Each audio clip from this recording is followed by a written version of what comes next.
Mais um corte do Flow. Não esqueça de deixar sua opinião nos comentários. Vai colapsar o modelo atual.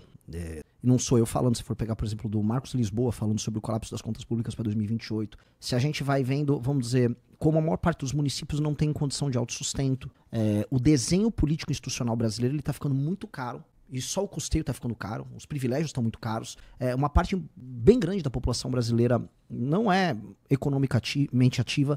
E o sistema de recompensas dos políticos, por exemplo, o Lula estava muito focado agora nos últimos 2 meses em dar luz elétrica de graça, aí o negócio de gás de graça, aí estava comemorando o pé de meia. Entendi, o sistema de incentivos é ficar dando coisas de graça.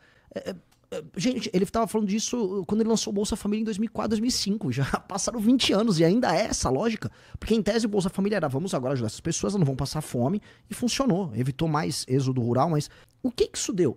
Sim, as pessoas estão há 3 gerações, tem gente há 3 gerações no Bolsa Família e as pessoas não saíram dessa pobreza. Então, qual o desenho a gente vai fazer? A gente vai ficar bancando uma população economicamente inativa com cada vez mais dinheiro, cada vez mais benesses. Agora é luz, depois é gás, aí é um pé de meia na escola, já é um Bolsa Tigrinho.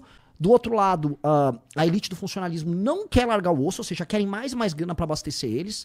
A classe média viu que a única maneira de aumentar a própria renda é, sei lá, prestar concurso. E aí o cidadão, vamos dizer, produtivo, economicamente ativo, da dona da lojinha, de você que tem um podcast, ou vamos colocar aí, do entregador do iFood, tá um inferno. Não tá valendo a pena. É tudo caro, você vai ter que pagar muito imposto pra sustentar esse game que não funciona. Você vê fora do Brasil oportunidades gigantes. Você fala, mano, não tá valendo a pena essa droga desse pacto. E tá tudo no nosso colo. Um cara mais novo não vai conseguir comprar um carro, uma casa. Tá uma desgraça isso. Os impostos vão aumentar. E se você quiser pagar essas contas, eles vão ter que ficar aumentando imposto a dar com pau. Isso não vai fechar. E como não vai fechar, a gente vai ter que cortar. E aí vai ter que escolher onde cortar. Até o PT começou, primeiro como discurso, mas eles estão iniciando o discurso, a falar em cortes no autofuncionalismo. Eles imitaram o projeto do Kim. Obviamente fizeram uma versão deturpada que não resolve muita coisa. Mas o fato deles, pela primeira vez, sei lá, desde os anos 80, começarem a falar em cortar dos aliados deles do autofuncionalismo, já soa tipo, ok, a gente vai ter que no mínimo começar a endereçar o problema. Eles não vão tocar, mas né, já é sintoma, tipo, eles já sentem que vai dar merda. Tem a ver com isso que você está falando do colapso das contas públicas de 2028. Sim, o Marcos Lisboa, do INSPER, ele tem assim, muitos vídeos, ele tem documentos que estão rodando e mostrando, assim, esse colapso é iminente, o próximo presidente vai pegar e vai demandar, por isso que eu falo, uma questão de reforma política, vai demandar uma série de tomadas de decisões. Por exemplo, como é que... Se a gente cortar, por exemplo, gastos da elite do funcionalismo e super salário, dá pra cortar aí, buscar um corte de uns 50 bi. Emenda, que é uma grande inutilidade. O Estado brasileiro não tem capacidade de investimento. A gente não consegue investir nada. Isso tem a ver, inclusive, assim, por que você não consegue comprar uma casa? Por que sua rua é uma droga? Por que você não tem uma infra decente para exportar? Tudo isso é incapacidade de investimento. O Brasil não consegue investir. O pouco que tem, um restolho, fica na mão dos deputados para ficar mandando dinheiro para a cidade dele para fazer praça. Aí acontece aquelas coisas que são completamente distorcidas, que o dinheiro do orçamento nosso vai lá para virar emenda, aí vai um deputado, sei lá, o Arthur Lira, que é o presidente da Câmara, vai para Arapiraca, que é a cidade dele em Alagoas, e aí ele decide fazer uma série de praças. Não tem muito esgoto, porque ninguém vê esgoto. Uma praça tem um monte, aí pô, Arapiraca tá com um monte de praça. Que merda! São bilhões indo para obras inúteis. Uma parte boa dessas obras tem o dinheiro desviado, especialmente no orçamento secreto, que a fiscalização é precária. Tem outro nome agora, né? Era o RP9 que mudou de nome, agora, enfim. E esse dinheiro vai, é injetado nas campanhas políticas e no sistema de compra de voto. O eleitor, que não é herói, não é vítima, é cúmplice. O eleitor vende voto, porque se tem alguém comprando, alguém também tá vendendo. Ninguém botou uma arma no eleitor pra... aceita esse saco de cimento aí, mais R$500 pelo voto da tua família. Não, a pessoa aceita, é uma relação transacional. E isso custa demais, são 40, 50, acho que 40 bi. Vamos botar na mesa, vamos ter que cortar esse esquema. Vai ter que cortar esse desenho.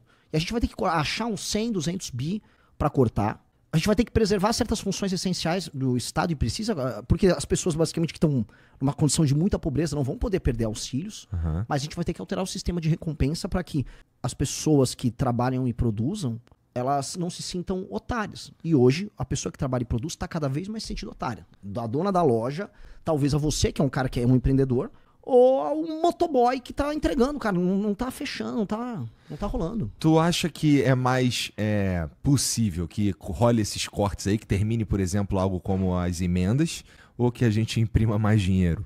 O problema é que a impressão de dinheiro, assim, não vai ter quem quem compra os títulos nossos, né? Uma hora o gringo também começa a falar, ó, isso aqui, a casa tá caindo. E já começou a acontecer, a gente já teve problema de rolagem de dívida nesse governo.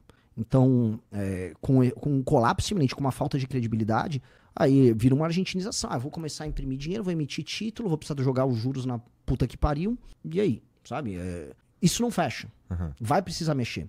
A questão é assim, a gente tem que criar uma massa crítica política. E eu chamo massa crítica política tem que ter um discurso que saia de um lance assim, isso acontece porque o Lula é do PT.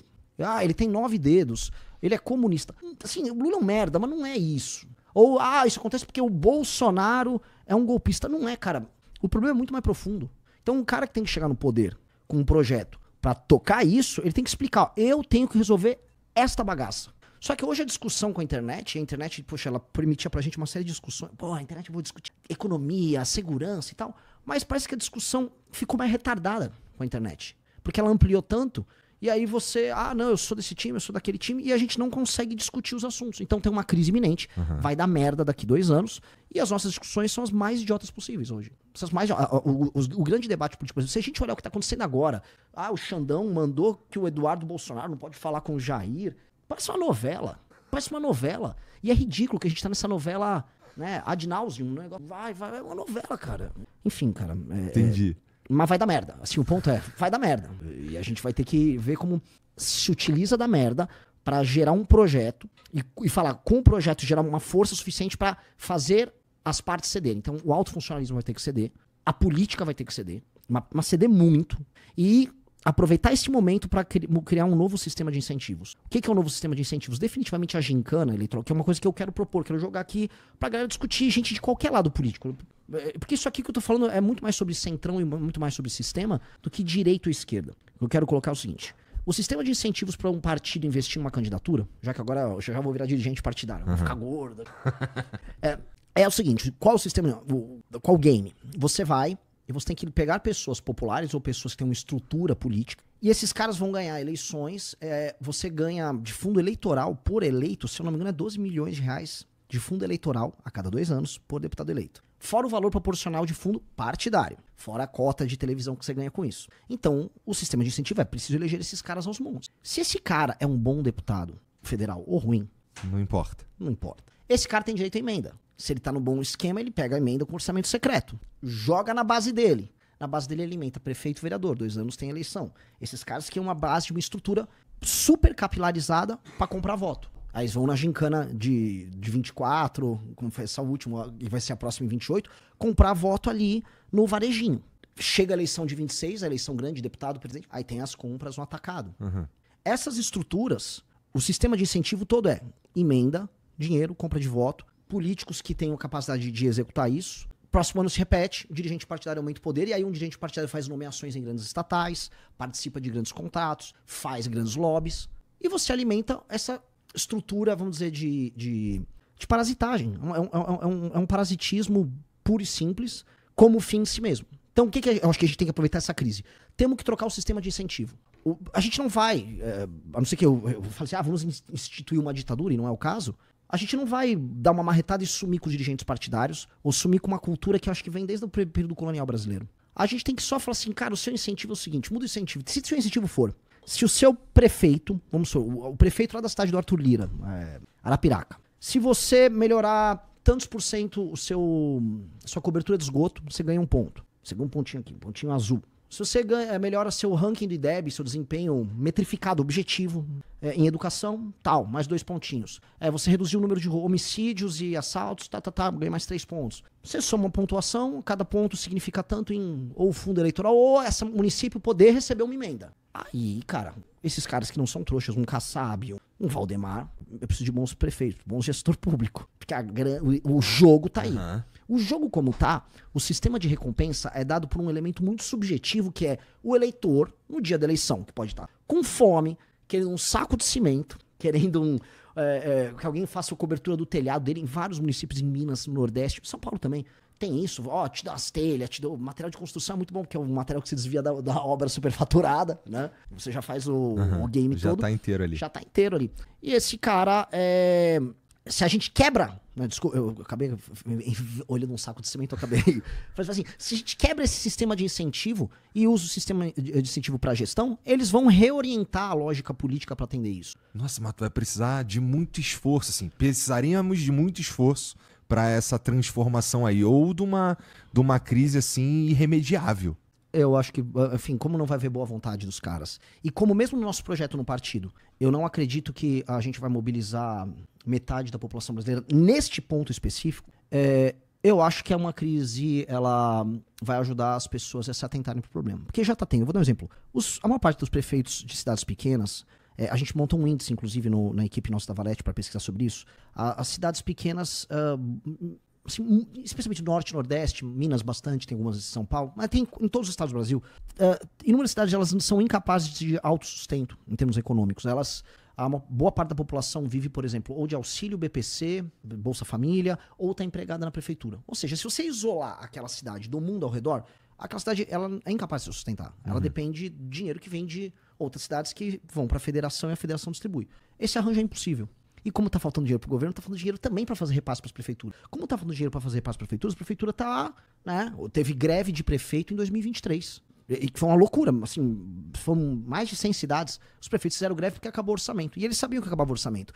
Os do Nordeste foi muito engraçado que eles esperaram para reclamar após o São João, que aí eles se endividaram, fizeram o São João, que você precisa entregar o São João, e aí depois acabou o dinheiro, e foram fazer uma greve. Não dá, o cobertor tá muito curto. Isso que eu tô propondo é uma proposição de direita, de esquerda, de centrão.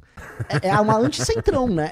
Assim, porque no fundo, a indústria que alimenta esse jogo de carta marcada, essa gincana que eu tô falando, é o centrão, é aquilo que a gente chama de centrão. Por excelência, um município que não funciona direito, que é pobre, tem IDH baixo, analfabetismo, que não se banca e que tem um cara comprando voto dessas pessoas pobres, é um município administrado pelo centrão. E a gente provou, a gente fez um estudo, tá na revista Valete, que quanto mais baixo o IDH e menores esses índices que eu descrevi, maior a quantidade de voto no centrão, em candidato centrão. Então existe uma correlação, o centrão é o parasita que vive da pobreza. A discussão se é esquerda ou direita acontece em geral com pessoas que já subiram um grau ali, então você vai ter em lugares que o IDH é mais alto e você tem uma renda maior das pessoas, as pessoas são mais autossuficientes, aí elas vão tomar decisões de voto baseado, por exemplo, em ideologia. Uhum.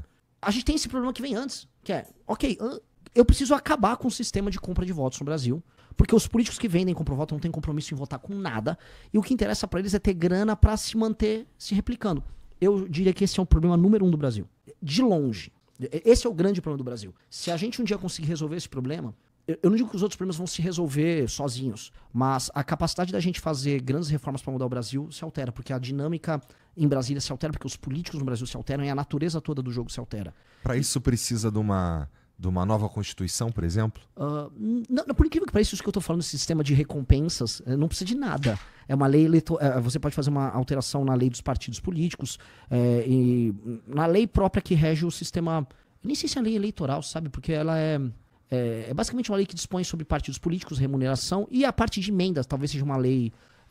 Acho que não era da material constitucional, lei normal, lei complementar. Uhum. Acho que seria algo simples. Ela não passa, ela não é discutida porque ela altera uma tradição política nossa, que a gente dá o nome de patrimonialismo, que pra mim é a razão do nosso subdesenvolvimento. A razão do subdesenvolvimento brasileiro é essa.